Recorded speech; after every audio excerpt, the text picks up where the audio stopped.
Hello everybody, my name is Mario5514 and welcome back to another Splatoon Talk video. In this video we're going to be looking back at some of the previous updates in Splatoon 2's history. The game may be empty today, but we're going to be looking back to see what changes Nintendo was making during that era. And if you end up enjoying the video, hit the like button, and if you end up liking the video, consider subscribing, and let's get started as we jump into version 3.0, which dropped on April 25th, 2018. And this update was the beginning of what was known as the Golden Age of Splatoon 2, which we'll talk about later, why it's called the Golden Age. And yeah, we have a whole lot of new content for this update too. We have new content for Octo Canyon. After meeting certain conditions, Callie will appear at Tentacle Outpost. Players can talk to Callie to hear stats about their performance in multiplayer battles and to hear Callie's conversations with Marie. In order to unlock Callie, players must have done these following things. Number 1, complete the final mission of Octo Canyon, basically defeat DJ Octavio. Number 2, return to Octo Canyon and listen to Marie's dialogue with Agent 4 about locking the final boss in a snow globe and adding a TV. And 3, exit Octo Canyon and then return again. Players who have already met those conditions before the update did not need to do anything to unlock Callie. So if you already did it before this update dropped, you don't have to do it again. So that's good there. And there's also a change for ranked battles. Player progression in ranked battles was enhanced with the addition of rank X, replacing ranks S plus 10 through S plus 50. Players already ranked in S plus 10 through S plus 50 were automatically placed in rank X. Rank X discards the rank meter in favor of X power, a rating similar to Splatfest power. Matchmaking is done based on X power, so players will be fighting others with similar X power rather than just anyone else who shares the rank. Monthly ranking lists will be published on Splatnet 2, featuring the players with the highest X power. There will be a list of each of the 4 ranked modes that contains the top 500 players for the mode. An icon will show up above the player's name to show that they are in the top 500. Another list will have the top player of each weapon. New lists will be made available on the final day of every month. So yeah, this was when X power was added to Splatoon 2. And basically, it was its own unique thing. At the time of the monthly ranking announcements on Splatnet, X power will reset to calculating status in-game. The calculation period lasting 10 matches determines if the player is eligible to remain in X rank. It is also possible to drop out of X rank outside of calculation periods if the player's X power drops low enough. Following the update, the ranked battle stage roster became limited to 8 possible stages per battle type. With the stages being refreshed with different sets upon the X power reset time, league battles and turf war were unaffected by this change. So that's nice. And on top of that, we have 2 new music tracks that were added for during battles, both of which are from Chirpy Chips, being Blitz It and Wave Prism. And of course, we have 4 new weapons that were added to the game, being Neo Splash with Burst Bomb and Suction Bomb Launcher, Foil Squeezer with Splat Bomb and Bubble Blower, New Squiffer with Auto Bomb and Ink Armor, or Auto Bomb and Baller, and Gloogadoolie's Deco with Splash Wall and Baller. Yeah, don't know why we gave Gloogas that kit, but at least Foil Squeezer and Neo Splash have some decent kits to work off of. And on top of that, Camp Sugarfish was added in this update. And gear, and for our gear that was added, 113 new pieces of gear were added, which include 26 pieces of headgear, 53 pieces of clothing, and 34 pairs of shoes. Yeah, by far the most that we have seen added in this game, aside from what was added in 2.0. So 3.0 is adding a lot more than what 2.0 did before. And of course we have some fixes and bug fixes and some adjustments for Splatfests, regular battles, and for multiplayer battles. However, there was also a change in regular battles. When playing a match with fewer allies in the opposing team, the player's vibe meter will not change when they lose. So what that means is that if your team has 3 players, but the other team has 4, and your team loses, your vibe meter will not change because of that. So that's a nice change. It's a nice quality of life change, if you ask me. And we have a whole lot of bug fixes for multiplayer here. Yeah, there's a whole list of them. And yeah, there's a bit of a fix for Respawn Punisher. Change the effect of Respawn Punisher so that when a player has it equipped, allies splattered by the explosion from the Rainmaker after its time limit runs out will not suffer its effects. So I think that's nice. On top of that, when an opponent who splats the player is using the Respawn Punisher or Haunt and the effects of those gear abilities is activated, that activation will stand out clearly on the screen while waiting to respawn. So that's nice. I think that's a nice quality of life change for it. And yeah, we could just jump right into the patch notes. First up, 96 gal. Decreased trajectory variance of first shot while also increasing time required to reach maximum shot variance when firing continuously. So what that means is that 96 was given an accuracy buff. So the minimum chance for the bullets to deviate per shot was reduced from 5% to 4%. The chance per shot was reduced from 5% to 3%. And the max chance was reduced from 40% to 30%. With this change, the number of bullets to reach minimum accuracy was extended from 6 to 9. So 96 has better accuracy to where we see it in Splatoon 3. So that's nice. Given the fact that 96 is also paired with ink armor, we could definitely see 96 a little bit more, but at this time, during the Golden Age, shooters were at their all-time lowest, but we'll talk about that later. Luna Blaster. Increased area covered by ink at the player's feet when firing, so you're able to paint beneath your feet more effectively, which that's nice. L3. Now more likely to ink the area at the player's feet when firing, so you have a higher chance that you'll be able to paint beneath your feet more, so that's nice. Squeezer. Increased firing range when holding ZR to fire continuously by roughly 4%, so its painting range has 4% more range, so that's nice. And on top of that, its burst fire mode its ink consumption and painting mode was reduced by 10%. So originally, its ink consumption and painting mode was reduced from 1% to 0.9%, matching what Splattershot had originally in Splatoon 1. So that's nice. So we could see Squeezer a little bit here. Dynamo Roller. Increased number of ink droplets generated by a horizontal swing, making the coverage on the area inked more consistent. So that's nice. And on top of that, increased spread of ink droplets generated by a horizontal swing. So it's able to paint a wider area within that area of where the horizontal flick is at. So that's nice. Flingza. Adjusted distance at which damage from a horizontal swing begins to decrease. Increased distances at which damage exceeding 100 damage is dealt by roughly 9%, and exceeding 50 damage is dealt by roughly 12%. So it's horizontal. So Flingza's horizontal was made a little bit more consistent, though its horizontal has been notoriously known to be very inconsistent. It's still inconsistent, but hey, at least it's a little bit more bearable, so that's nice. Don't think we're going to see more of Flingza, though I mean, if you are going to see Flingza, you're going to see people using the vertical flick more than the horizontal flick. Ink Brush. Increased overall spread of ink generated by swinging the brush, with the spread of ink closest to the player seeing the biggest increase, making it easier to ink continuous areas of turf. So Ink Brush basically got a paint buff, so that's nice. We could also see a bit of Ink Brush Nouveau, more on that weapon later.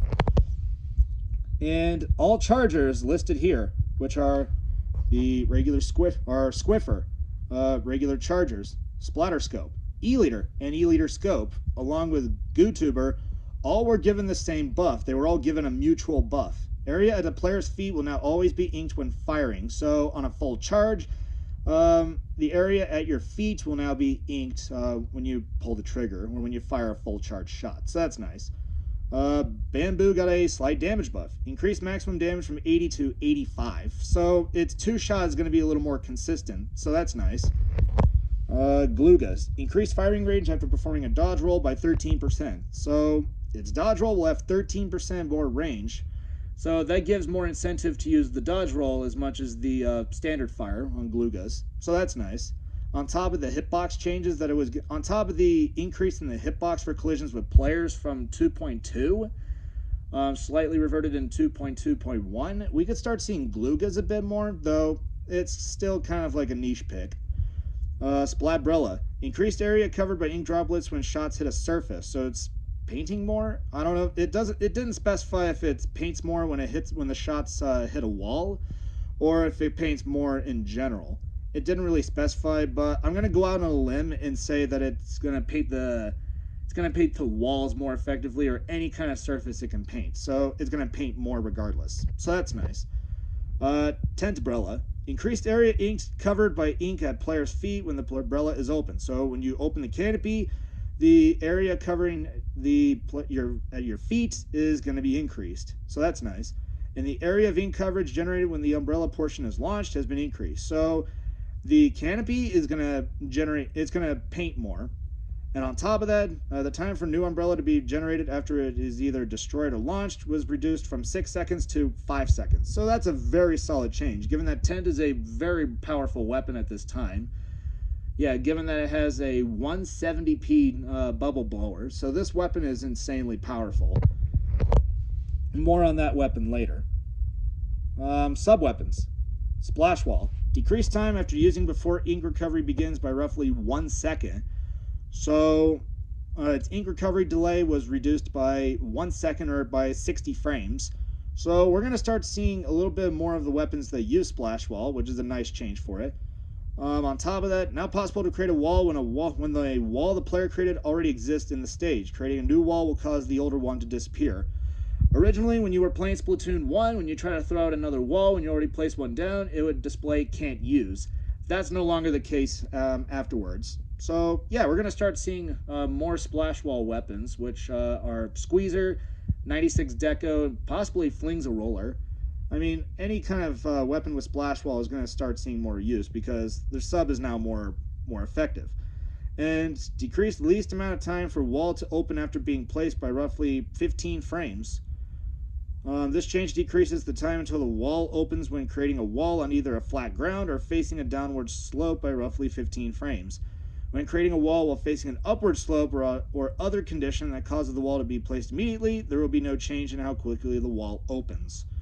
So the time it takes for the sub to deploy will be 15 frames faster.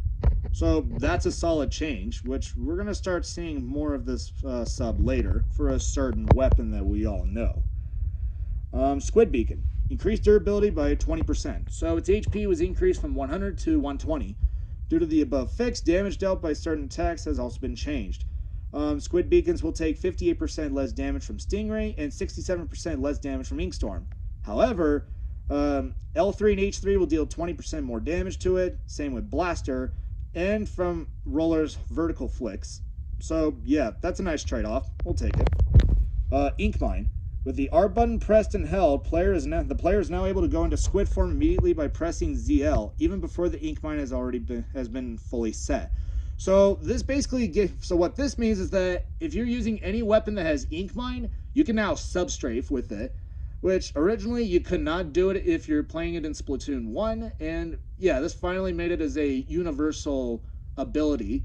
So regardless of what sub you're using, you can now substrafe with any kind of sub you are using, even ink mine. So that's nice. Curling Bomb. Decreased radius of ink coverage and damage dealt by Curling Bomb explosion when R is pressed and immediately released. So the days of Curling Bomb being like a broken sub upon the game's launch is gone. So Curling Bomb is now a little bit more balanced to where we see it as today.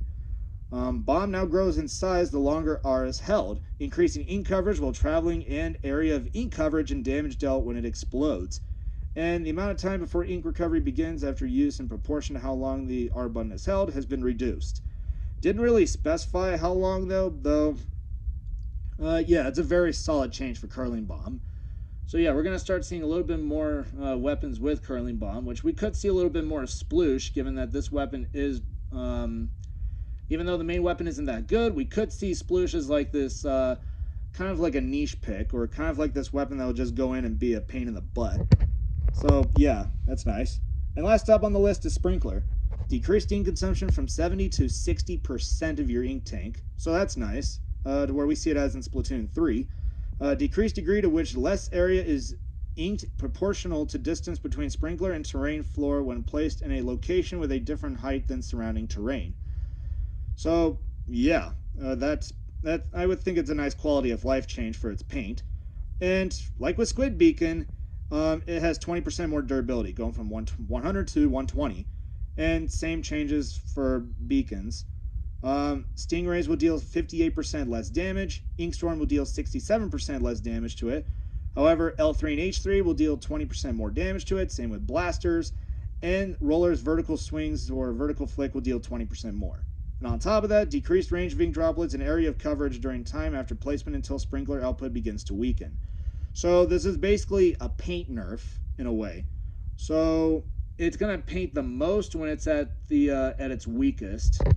So yeah, I guess that was a trade-off for all the other buffs Sprinkler was given. And we have our specials. Curling Bomb Launcher. Decreased trajectory variance of first shot while also increasing time required to reach maximum shot variance when firing continuously. As a sub-weapon, the size of curling bombs will now change depending on how long the R button is held, but curling bombs generated by the curling bomb launcher will always be the same size regardless of button press duration. So that's nice. Due to this change, area of ink coverage while curling bombs are traveling has been increased slightly. Due to this change, area of ink coverage and damage dealt by curling bombs explosions have been decreased slightly. So, in exchange for it painting more, it's in exchange for having better paint when traveling farther, it's going to paint less, and it's also going to its AOE radius is going to be reduced. So that's nice, I guess. Nice trade-off. Stingray finally got some nerfs. Reduced damage dealt by 10%, so that's nice. And on top of that, players will now be pushed out of the spawn point's barrier when using Stingray from inside the barrier. I mean, Stingray kind of gotten like a slap on the wrist here, but the devs are not done with Stingray yet, and it's still the most broken special in the game. Splashdown. Dealing damage to a player mid-splashdown will no longer depend on internet connection quality. So, originally this was what made Splashdown a jank and usable special.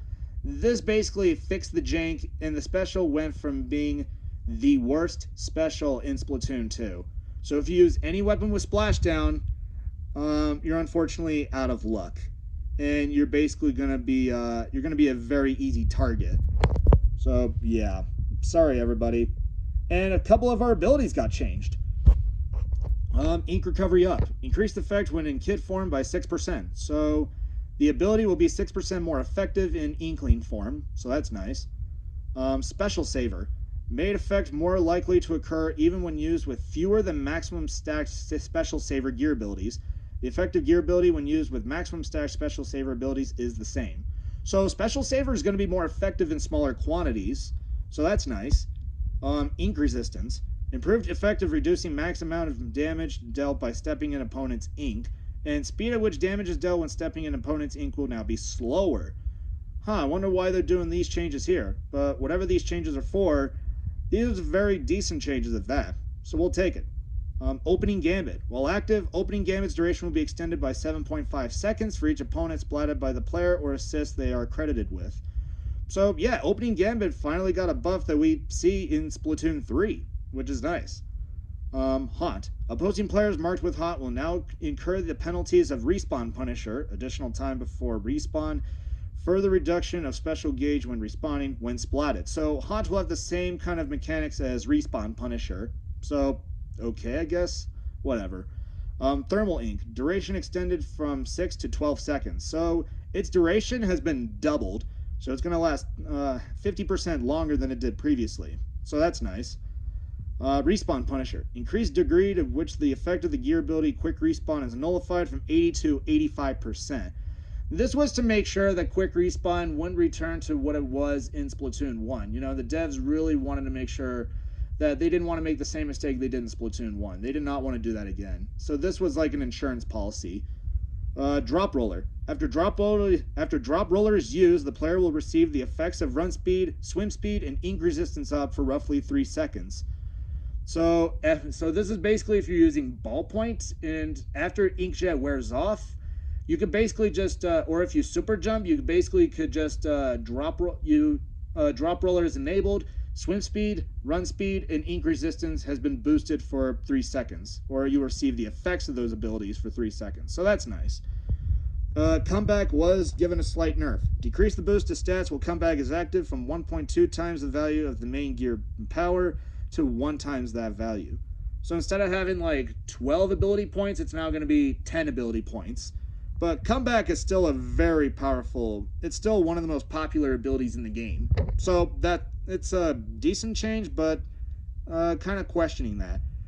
And last up is Ninja Squid. Ninja Squid will now nullify roughly 20% of the effect provided by this player's swim speed up gear ability, which we're going to see this ability again in Splatoon 3, as this was partially reverted in Splatoon 3 from being like 20% to about 10%.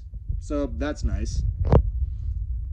And with points for special changes, pretty brief. Like a very small, this is like a small list. Neo Luna Blaster will get Suction Bomb Launcher at 170. Neoclash will get Tenta Missiles at 170. Zimmy will get Inkstorm at 190. Blaster will get Splashdown at 190. Slosher Deco will get Baller at 220. And Heavy Splatling will get Stingray at 200. Overall, points for special changes are pretty decent. Nothing negative or broken or anything or crazy. But still, decent changes here, and the Golden Age is still upon us. And yeah, we also have some changes to Salmon Run. Added 5 weapons to the list of weapons available to choose from when playing Salmon Run at the Shoal. So that's nice. And of course, having a few bug fixes. Spectator mode was also given some fixes. Fix an issue in private battles when a player is using spectator mode, causing a sound effect to play in the middle of the stage as if the player were submerging themselves in ink. So kind of like a bit of an audio bug there that got fixed. Nice. And fix an issue causing the hit indicators for the Stingray to not display correctly when switching between the perspective of a player using the Stingray and other perspectives. So that got ironed out, which is nice. You also have other changes listed here. And unlisted change shown here. The 999,999 limit for turf inked by weapon was removed. So yeah, you can go beyond that. You can reach 1 million. So that's nice. And there was also a preview for version 3.0 back in March 8 of 2018 before the update came out like a month later. So yeah, I mean, we're not going to watch it anyway, but yeah, just there. New gear, stages, X rank, like the whole thing that we talked about in the very beginning. And that's it. That is 3.0. Looking back at 3.0, the Golden Age has begun, and it's not over yet, because there's still 2 more updates to talk about for the Golden Age, which we'll talk about in the next video. Thank you all for watching. If you guys like the video, be sure you subscribe, and don't forget to leave a like on the video. If you want to see more videos like this, just send a comment below. Thank you all for watching, and I will see you all next time. And until then, stay fresh.